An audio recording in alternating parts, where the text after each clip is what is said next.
I have a PhD in immunology from the University of California at Berkeley, and I've spent my entire scientific career as a cancer researcher.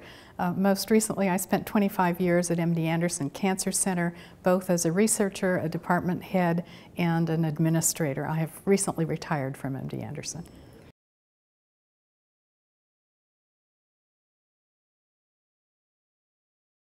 It's actually naturally occurring. It comes from uranium and uranium deposits that are deep down in the earth.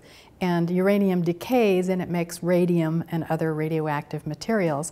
And that material finds its way into the water supply, into groundwater, and from there it gets into wells. So it's actually a naturally occurring thing that happens in places that have trace amounts of uranium.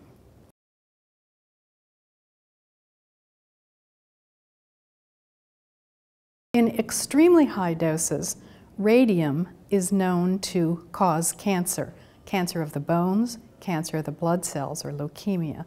But this is in doses that are much, much higher, hundreds of thousands of times higher than what's in the drinking water in a place like the city of Houston.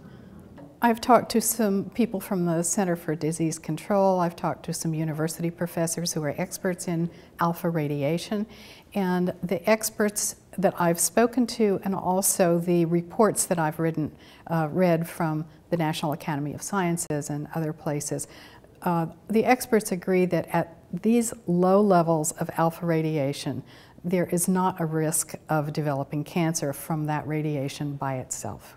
We do receive some radiation from cosmic rays. These are rays that float around in outer space, and some of them do reach the surface of the Earth.